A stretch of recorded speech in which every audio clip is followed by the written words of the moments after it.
우리 국가대표 선수들이 리우올림픽에서 10일 기준으로 금메달 3개, 은메달 2개, 동메달 1개를 획득해서 종합 7위를 달리고 있는데요. 이 승리 뒤에는 과학으로 묵묵히 선수들을 뒷받침해온 숨은 주역들이 있다고 합니다. 네, 오늘 탐구인에서는 한국스포츠개발원 성봉주 박사님과 함께 이야기 나눠보겠습니다. 안녕하십니까? 네, 안녕하세요. 네. 반갑습니다. 한국스포츠개발원 어떤 곳이고 또 어떤 활동을 하는 곳인지 간단하게 설명을 좀 해주시죠. 네, 한국스포츠개발원은 1986년에 서울 아시안게임과 1988년 서울 올림픽을 준비하면서 한국 국가대표 엘리트 경기력 향상을 위한 스포츠 과학 지원을 모토로 1980년에 설립된 대한체육회 내에 스포츠과학연구소가 시촌입니다. 그 후에 국민체육진흥공단 스포츠개발원으로 오늘날에 이르고 있습니다. 저희 연구원에서 주요 연구 분야는 엘리트 선수 관련 스포츠 과학 지원 연구에서 출발해서 현재는 경기력 향상 연구, 그다음에 생활체육 기반 연구, 체육 정책 연구, 스포츠 산업 관련 연구도 병행하고 있습니다. 또한 그 이외에 지역 스포츠 과학 지원 센터를 운영하고 있고요.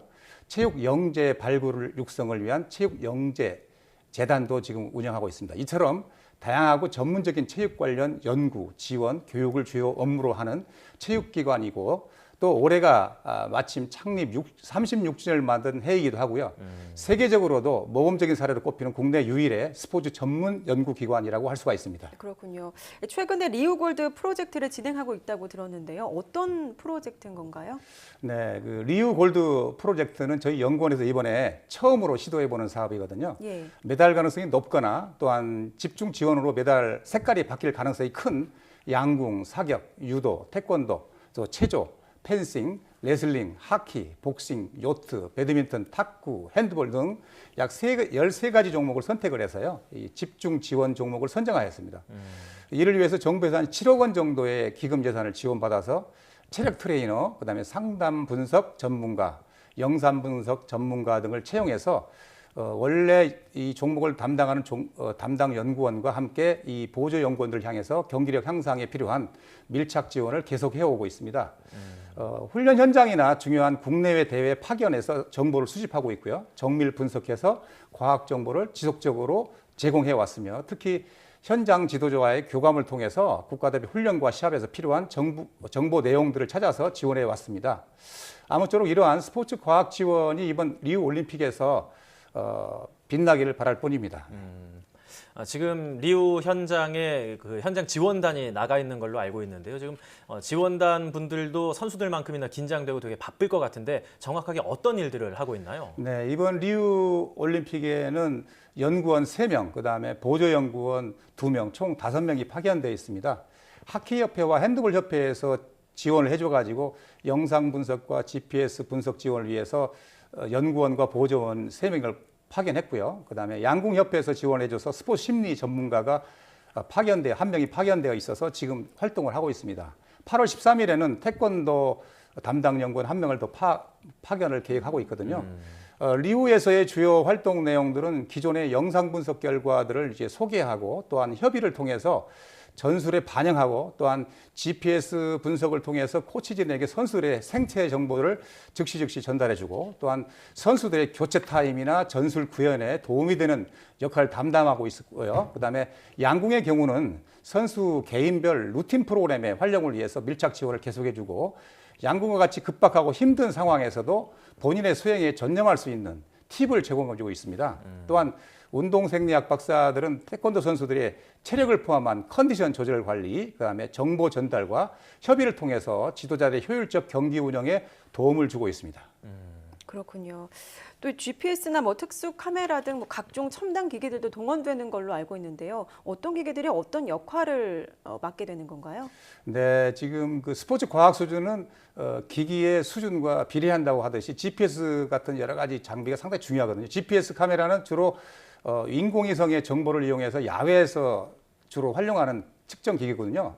심박수계와 더불어서 작고 가벼운 GPS 기기를 몸에 착용하고 활동하면 인공위성을 통해서 선수의 심박수, 활동 궤적, 그리고 이동 거리, 이동 속도, 총 이동 양들을 계산을 해서 우리가 정보를 수집할 수가 있거든요. 따라서 이러한 정보들을 통해서 선수들의 전체적인 활동의 영역을 파악하고 활동량 그리고 효율적인 이동 여부 등의 선수 정보 파악을 통해서 선수 관리와 훈련에 활용할 정보들을 수집하고 있습니다. 장비가 적고 또한 선수들의 경기에도 큰 부담이 없어서 효율적인 장비로 많이 활용이 되고 있거든요.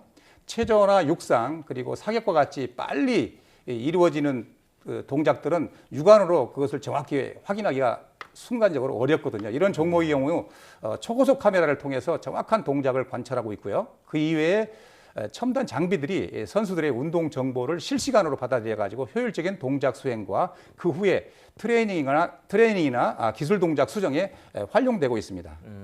말씀해주신 장비 같은 걸로 이제 훈련을 전담을 하시는 것뿐만이 아니라 뭐 수면 시간 같은 생활 습관 또 심리적인 문제까지도 다루고 계시다고요.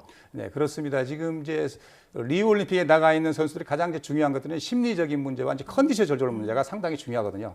이러한 컨디션 조절들을 위해서 아시안 게임이나 올림픽마다 대한체육회와 저희 연구원이 공동 주관으로 작은 크기의 핸드북 크기로 올림픽 정보 및 컨디셔닝 가이드를 발간하고 그 내용을 팀별로 교육하고 이제 보냈습니다. 주로 올림픽 정보들은 물론 시차 적응, 그다음에 단계별 전략, 영양 섭취 전략, 그다음에 심리적 대응 전략과 피로 회복 방법 등을 담고 있고요. 또한 원하는 팀별로 충국전 사전 교육을 실시하여서 생활 습관이나 수면 습관 등을 포함한 최적의 컨디션 전략을 구상할 수 있도록 하였습니다. 심리적인 부분은 평상시에 각 담당 연구원 훈련을 통해서 리우 현지에서도 스스로 컨트롤할 수 있도록 평상시에 훈련을 지속시켜 왔습니다. 그렇군요. 선수들은 어떤 평가를 내리고 있나요? 가서 이제 뭐 훈련뿐만 아니라 심리적으로도 지금 만져주고 있는 건데 뭐 이전과는 확실히 좀 다르다 뭐 이렇게 얘기를 하나요? 그렇죠. 선수들의 경우는 이제 이런 그 스포츠 과학적인 그 보조 노력들이 선수들에게 굉장히 안정감을 주고 어떤 기술 수행에도 상당히 도움을 준다고 얘기를 하고 있습니다. 그렇군요.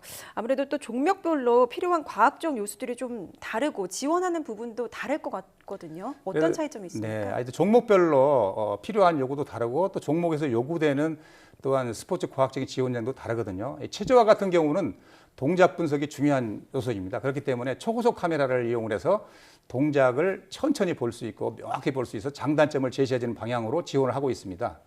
역도도 선수들의 동작 분석을 통해서 안정적이고 효율적인 동작 수행 정보와 또한 이런 것을 기반으로 한 트레이닝에 연계될 수 있는 정보를 제공해 왔습니다.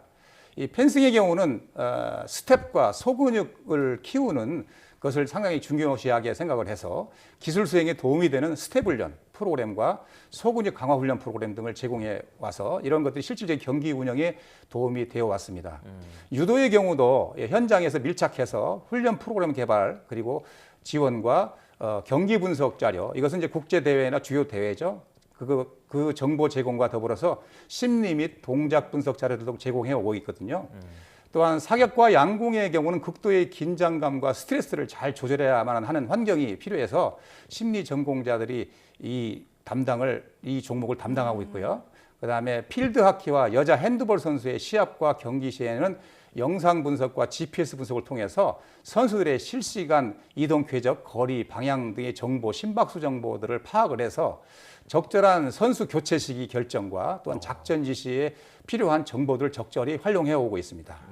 지금 박사님께서 굉장히 자신감 넘치게 말씀해 주시는 걸 보니까 오랫동안 이쪽 스포츠 과학에 종사하신 것 같은데 어느 정도 종사하셨는지가 궁금하고요. 또 과거에 비해서 스포츠 과학 어느 정도 발전했는지 말씀을 해 주실 수 있을까요? 네, 저는 원래는 이제 체육 교사를 하다가 이쪽으로 왔는데요. 이 국가대표 경기력 지원 관련을 한 지가 벌써 15년이 좀 넘었습니다. 그래서 이제 아직은 부족한 게 있지만 전문가라고 자부하고 있거든요. 과거에 비해서 가장 많이 이제 달라진 점은 스포츠 과학에 대한 인식이 개선되었다는 점입니다. 특히 지도자들은 스포츠 과학이 선택이 아닌 필수가 되었다는 것을 이제 인식하게 되었고요. 또한 지도자, 선수, 스포츠 과학자들이 각자의 역할이 조화를 이룰 때 경기력이 향상될 수 있다는 인식들을 갖게 된 것이고요. 또한 일본 체육과학연구원에 비해서 우리나라의 연구원은 규모도 적고 또한 장비 수준이 열악한 게 사실이었지만 이 엘리트 선수 경기력 지원 효과는 한국이 엄청나게 더 큰 효과를 보았고요. 일본 체육과학연구원의 경우에는 올림픽이 끝나면 한국의 성공 사례를 찾기 위해서 방문을 할 정도로 유명합니다. 예. 앞으로도 첨단 장비를 갖추고 연구원들의 안정적 연구와 지원 환경, 그다음에 조성을 위해서 지원 체계가 완성이 된다면 한국의 스포츠 과학 수준도 세계 최고로 발돋움할 수 있을 것으로 기대가 됩니다. 네, 말씀하신 것처럼 스포츠와 과학이 이제 뗄래야 뗄 수 없는 그런 시대가 다가왔는데 앞으로 더 얼마나 발전할 거라고 보십니까? 스포츠 과학의 국가별 경쟁력은 점차 심화될 것으로 예상이 되거든요. 이 영상 정보 발달에 힘입어서 정보가 많이 노출되고 이런 심화되어서 전반적인 선수들의 경기 기술 수준이 평준화되고 쉬워져서 경기에 영향을 미칠 수 있는 여러 가지 1%나 2% 작은 과학적인 정보를 찾는 노력들이 지속적으로 필요하거든요. 그래서 스포츠 경기력이 경제적인 이득 효과에 엄청난 영향도 미치고요. 또한 이런 것들이 국가별 스포츠 과학에 대한 관심과 또한 투자는 지속적으로 늘어갈 것이라고 예상하고 있습니다. 따라서 스포츠 과학 정보 전쟁이 이미 시작되었고 이러한 정보의 선점이 스포츠 경쟁력을 높여갈 수 있는 것으로 예상이 됩니다. 한국스포츠개발원도 이러한 시대적 조류를 정확히 인식하고 스포츠 과학 정보의 연구와 개발에 선봉이 되며 이러한 정보들이 엘리트 선수뿐만이 아니라 우리나라 국민 모두가 공유할 수 있는 방안도 지속적으로 노력할 예정입니다. 올림픽 이후에도 저희 한국스포츠개발원에 대한 관심과 응원을 부탁드리겠습니다. 네, 뭐 선수들 가족만큼이나 지금 열심히 응원하고 계실 것 같은데 뭐 밤잠 설치고 계신가요? 계속해서 이제 그 담당 연구원들이 자기 종목에 대한 계속 그 정보를 수집하고 있고요. 계속 응원하고 있죠. 가족과 같은 마음으로요. 네, 저희들도 모두 응원을 해보겠습니다. 네. 지금까지 한국스포츠개발원 성봉주 박사와 함께했습니다. 오늘 감사합니다. 네.